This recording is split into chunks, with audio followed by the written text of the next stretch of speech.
Okay, so what you guys are doing, you just pick one of these two pictures and get out a piece of paper, write a story about that picture. The goal is to use the in-late principle, so that starting with an attention-getting beginning, or that in the middle of the story feel.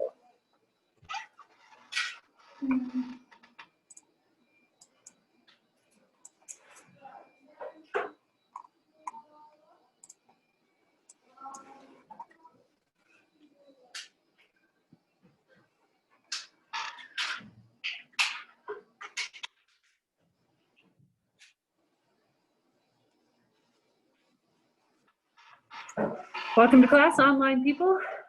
As you can see on the screen, there are 3 pictures. What I want you to do is just write a story in the chat based on one of those pictures. Use the in-late principle, which means starting with an attention-getting beginning. Yeah. Can I go slow? Yeah, sure, go ahead. It's just you and me.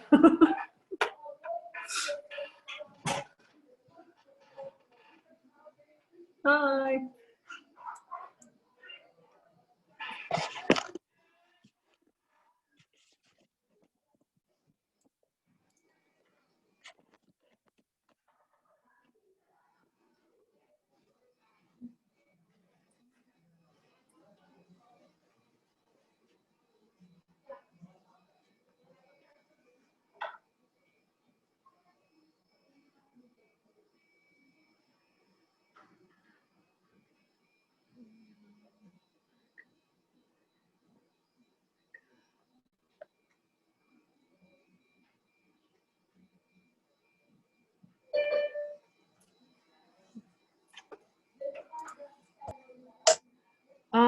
Eric, you just want to keep going till the time runs out for this assignment. Good question.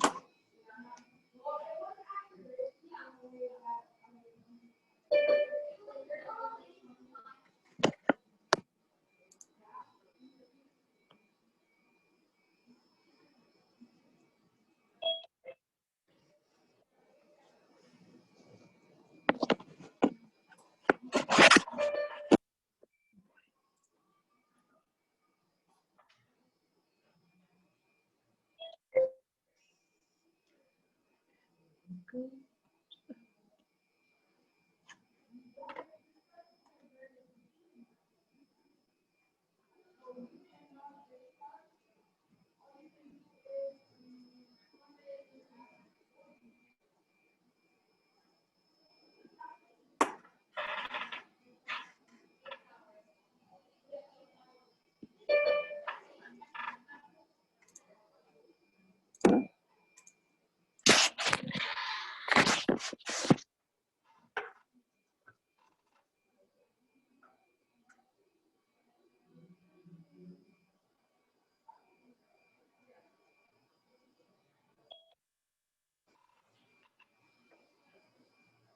Thanks, Eureka.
Does it have to be 200 words? No, the goal for this one is just to keep writing for the whole time. So it might be longer than 200 words, might be a little shorter. Remember the in-late principle, you want to start kind of in the middle of the story or in the middle of some action.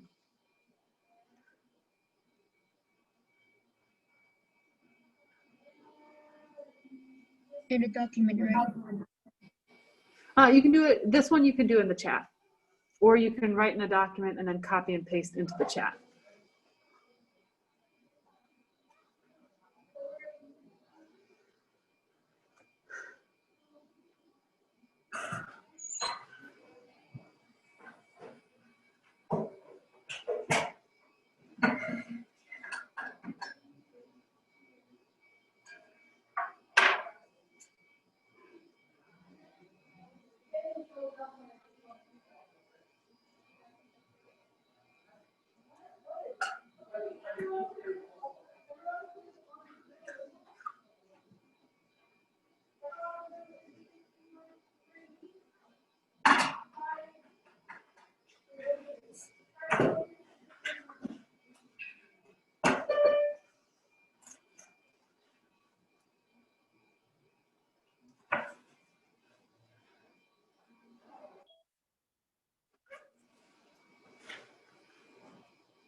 Oh, that's okay, Caleb, just keep writing.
Yep. If you want to try to combine them, yeah.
Online people, it's time. Go ahead and post what you have.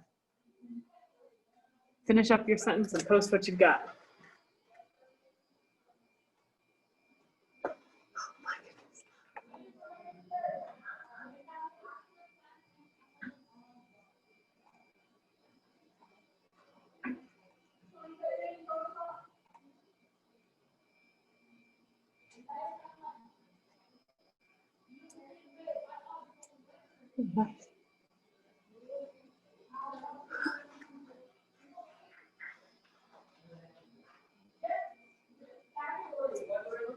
Good.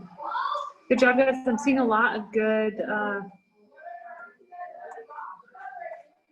in late here.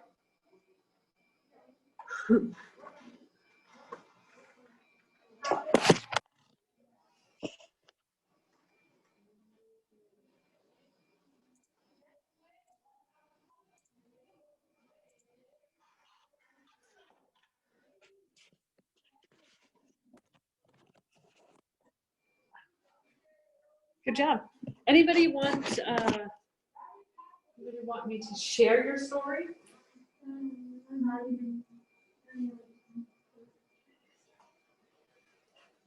Anyone from online? Okay. All right, well, here's what I have. And if you decide you want me to read yours, I'll read yours to everybody. Here was mine. I did the third one, the girl in the water. I did the other ones in the other classes, but this is what I said. I think we should stay here, Mav said, stooping to pick another water lily. These ruins are so pretty. There's plenty of water, and look, even Pip likes it. Parents sighed and glanced at the dog. He certainly does look happy. Then he stood up. You know why we can't stay, Mav. But no, maybe we can come back later. After Perry couldn't force himself to say the rest. Instead, he turned and looked down the flooded street, light filtering through the buildings and reflecting off the clear water below. A small hand slid into his own. It's okay, Perrin. I know. Perrin had to fight back tears. He would be strong for Mav. That's where I stopped.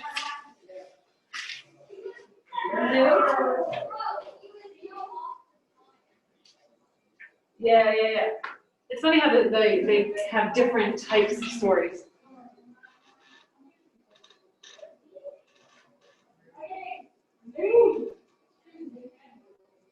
Yeah, very good. Very good. Okay. Okay. All right, so as we head into the rest of class here, a couple things I want us to pay attention to. I'm just going to turn this way since we're on this side of the room. Okay. We are close now to starting to write our actual yak. So let's talk about where we're headed with that big project. So I introduced it a week ago, and we talked about what exactly it was, a 6 to 8 page story. And then over this last week and a half, we've been working on creative writing principles. We've learned in late, we've learned showing versus telling, we've looked at dialogue rules, we looked at creating conflict, right? Okay, so now it's time to head into the next step. Throughout this time, we've been writing stories based on various prompts. So we've done a lot of short, very little story things. Next week, we're gonna have 2 more days of random prompts, kind of like we did today. There'll be pictures up on the board, or one of them is gonna be some dialogue prompts, and 2 more of these little ones. And then you're gonna start to work on your actual yak on Wednesday. So it might be smart for you over the weekend to brainstorm some ideas. Now, I'm not gonna be checking anything in particular. So there's nothing you have to do for this particularly, but you may want to be thinking about what's a story that you want to tell for this. And now it could be that you're thinking, hey, you know that first 200-word story I wrote? I really liked that. I thought I had a good concept there. I'd like to expand on that. If you want, you can take one of those 200-word stories and expand that and make that your gap. Or maybe it was, hey, I wrote something for one of the pictures we had in class one day. I'd like to expand on that idea. You could definitely do that. Or maybe you're like, yeah, none of those pictures really spoke to me. I didn't really have a good story idea yet. I'm not settled down on anything. That's fine. You can choose to write about something else entirely. It doesn't have to be based on a prompt we gave in class. It could be anything. But you can use stuff that we've already worked on in class. All right, but over the weekend, it would be smart to brainstorm, have some good ideas. Next week, Wednesday, what's going to be due is I'm going to be looking for a description of your main character, as well as what their want, tactic, and obstacle. Their want, obstacle, and tactic. So just know that that assignment is coming up, and you may want to kind of start to think about what your story should be. Any questions about that at all? What that should be? Okay. One thing to remember is if you are looking at this yak as just something for the competition, as you want it to do well in the actual competition, something to remember is realistic stories tend to do better, and stories that have strong morals or strong themes tend to do better. So if you want to write something in that vein to do well in the competition, that would be smart. You don't have to though. If you're just thinking, hey, you know, I'd rather just write something just for the class. I don't want to worry about the competition. If you want to go the fantasy fiction route or the sci-fi route, that's fine. Just know that those don't tend to do as well in the contest. They can, however, get grades get good grades. So it's not like you can't get a good grade in class. So the YAC is a 100-point project for class, but it's also a contest for the student. So yeah, you are required to do it. Good question though. We are not going to present it in class necessarily. However, others of your classmates will read them in order to, I guess it would be, what's the word for that? Someone else reads your story. Proofreading. Other people will help proofread and edit your story for you. So there'll be a few people, but we won't have a full-blown presentation.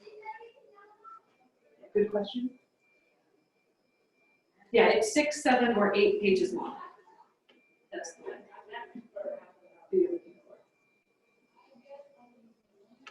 Okay, yeah, I'm going to be grading it over. Sorry, that's kind of a chaos.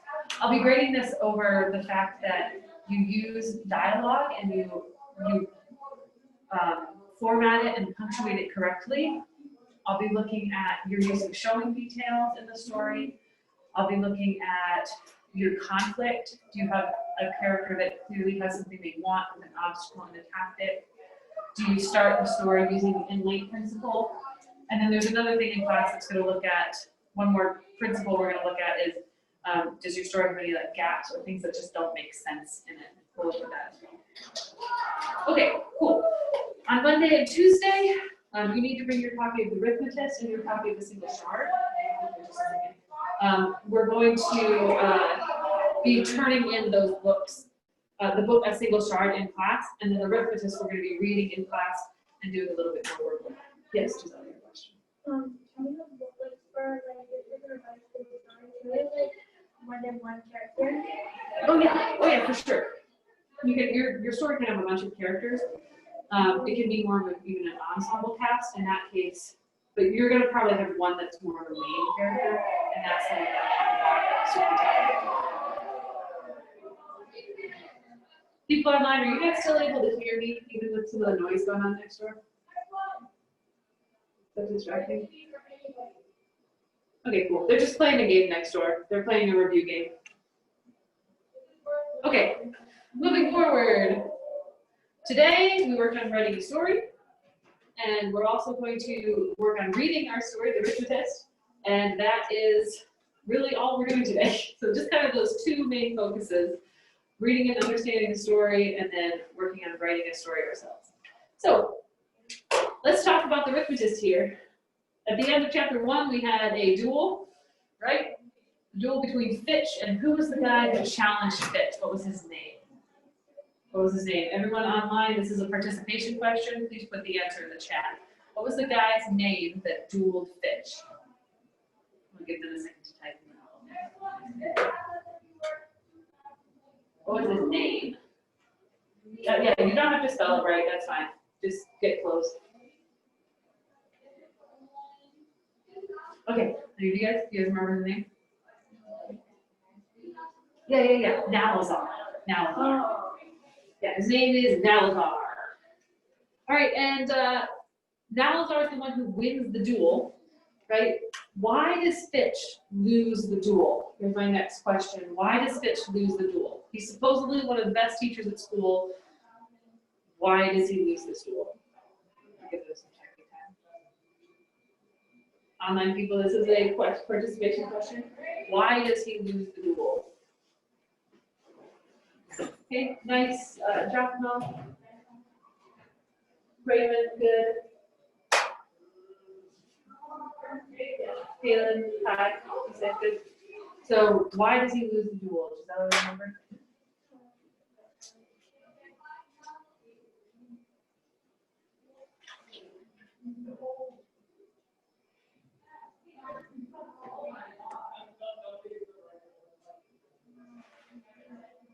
Huh? Okay, do you know? Yeah, yeah. Nalazar loses, right, because he gets really nervous, and because of his nerves, makes a bunch of mistakes. When he lost, it meant that he and Nalazar switched places at the school now. So he used to be full professor, and now he just got demoted down to like their lowliest teaching job at the school, a tutor job. And now Nalazar gets to be this full professor. So yeah, big deal. Fitch is very upset, very sad about it. And in addition to that, so is Joel. Okay.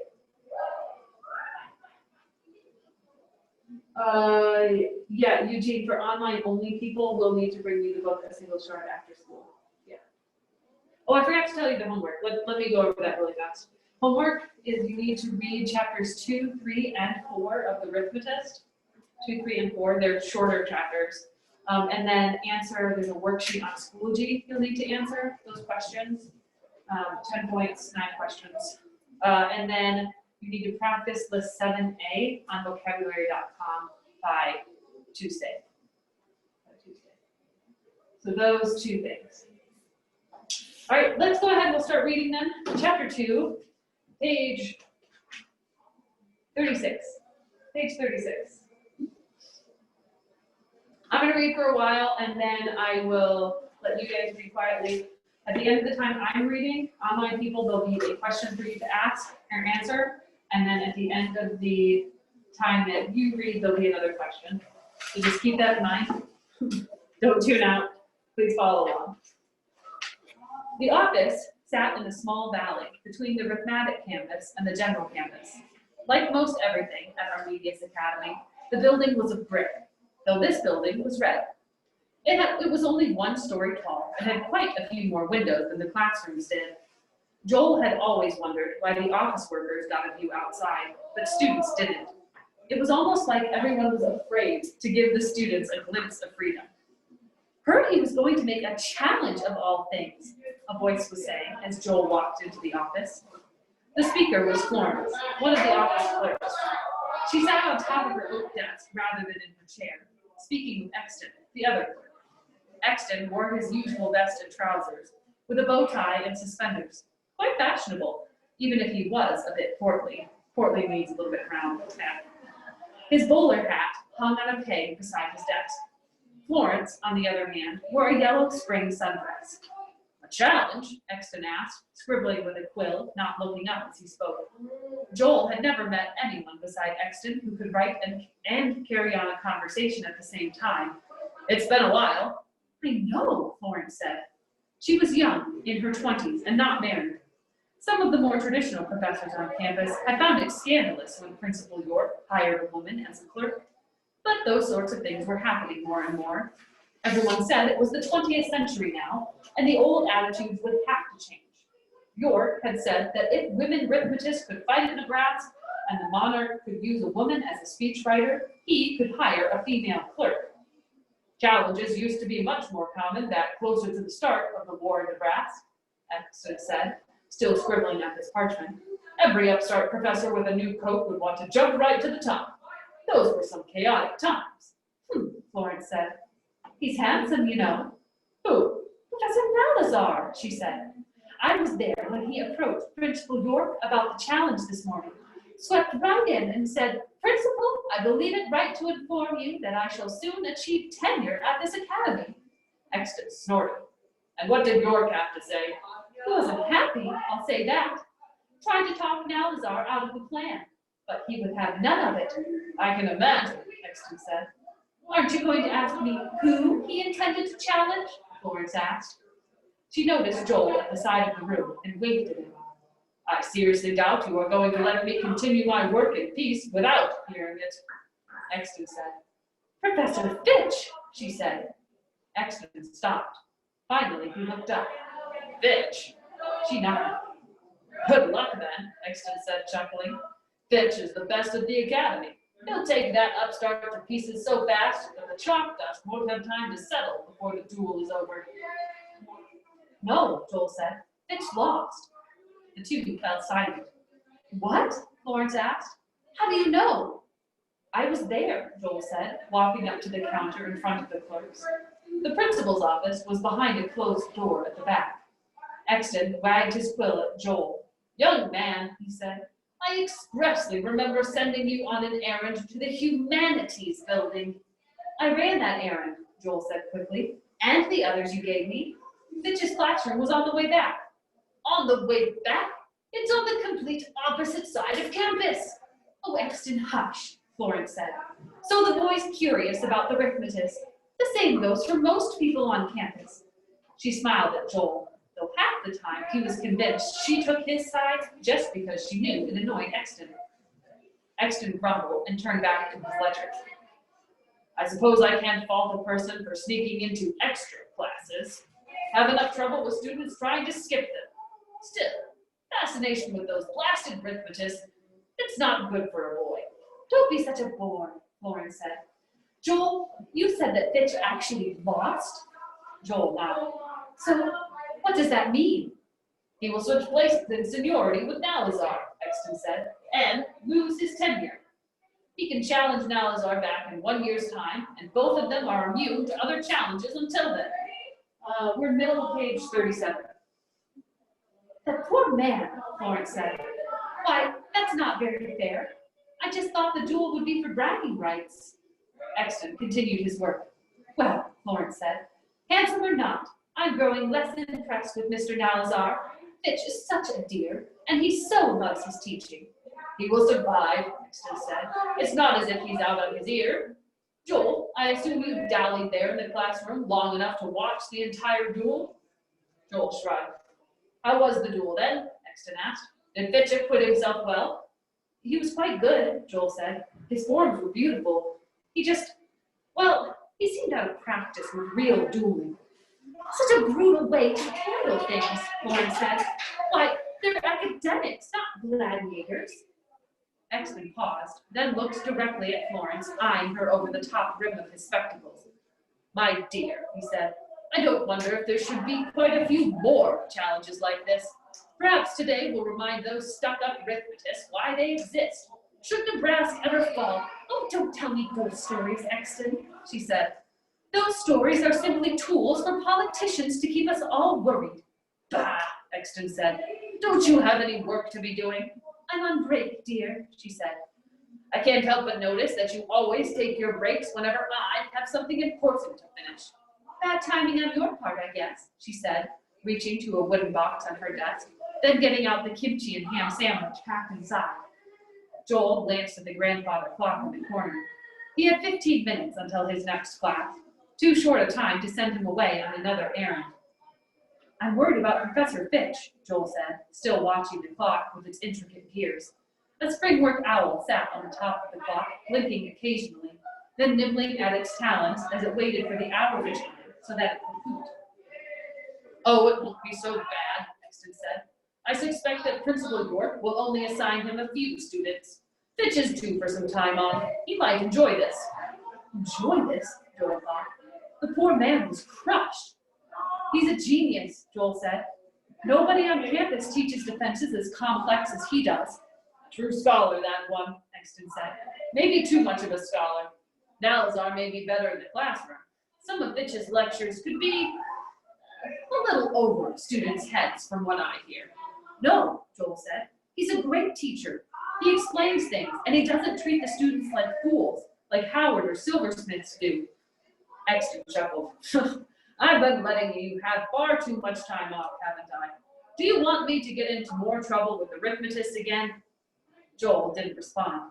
The other arithmetic professors had made it clear that they didn't want him disrupting their lectures. Without Fitch and his lax attitude, Joel would not be sneaking into any more lectures anytime soon. He felt the twist inside of him. All right, from here, I want you to go ahead reading along on your own. You guys just keep reading on your own. Online people, I do have one question for you, and then you can keep reading on your own. So here's your question. How does Florence feel about the duels? Or sorry, no, wrong question, sorry. Does Florence like the duels? There's your question. Does Florence like the duels? Once you answer that, then keep reading. There'll be one more question for you at the end of class. Remember, you have to read chapters 2, 3, and 4.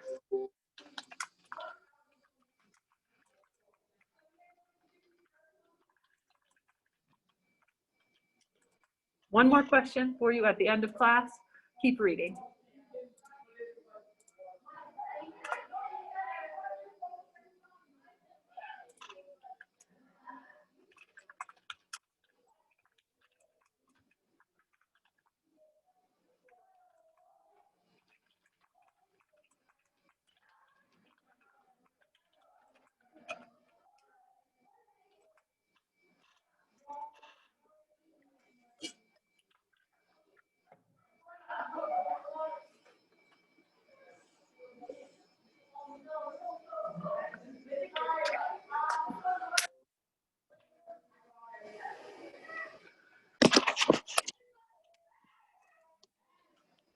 I'm hearing a couple people leave. Just keep in mind you're not dismissed yet.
Thank you for letting me know, Roger.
Okay, so yeah, once you answer this last question, online people, you're free to go. So Kai, Issei, Ben, Margot, Jen, Rebecca, Fernando, Mariana, Eugene, you guys are free to go. The rest of you, once you answer the question about Professor Layton, then you're good.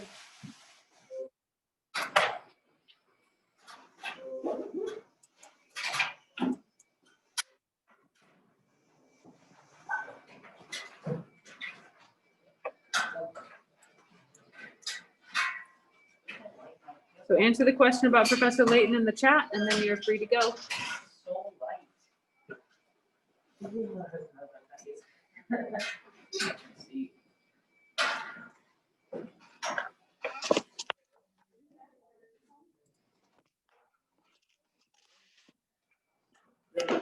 Okay, Roger, you're good to go.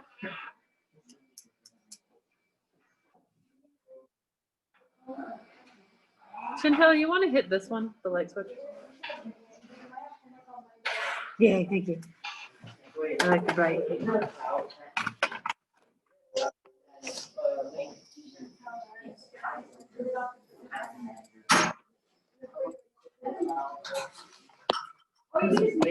Same thing. Okay, Giacomo, you're good to go.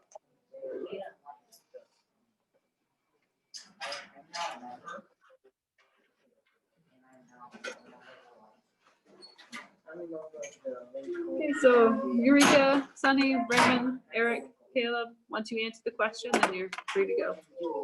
It's at the, look in chapter 3.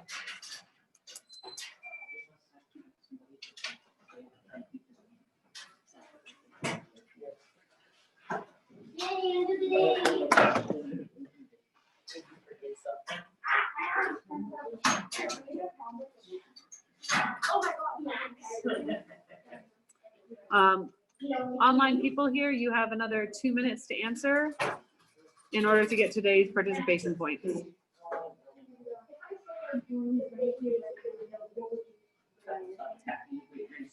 I will not. I will not do.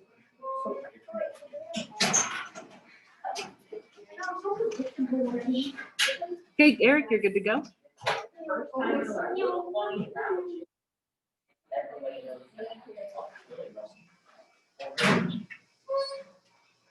Thanks. No, you didn't see that. I probably won't. Oh, yeah. You need for another season. Huh? You know what? Okay, Raymond, or you're good to go. Caleb, you're good to go.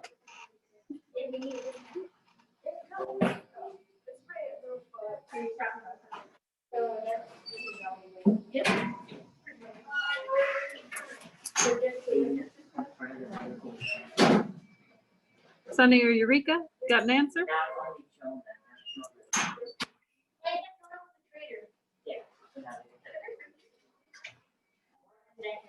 Chapter 3. You want to join us?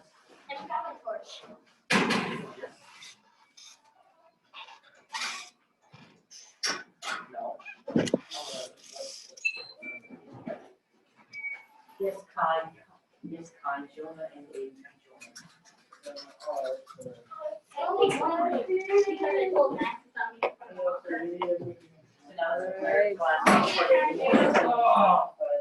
And we're out of time, online people. That's it.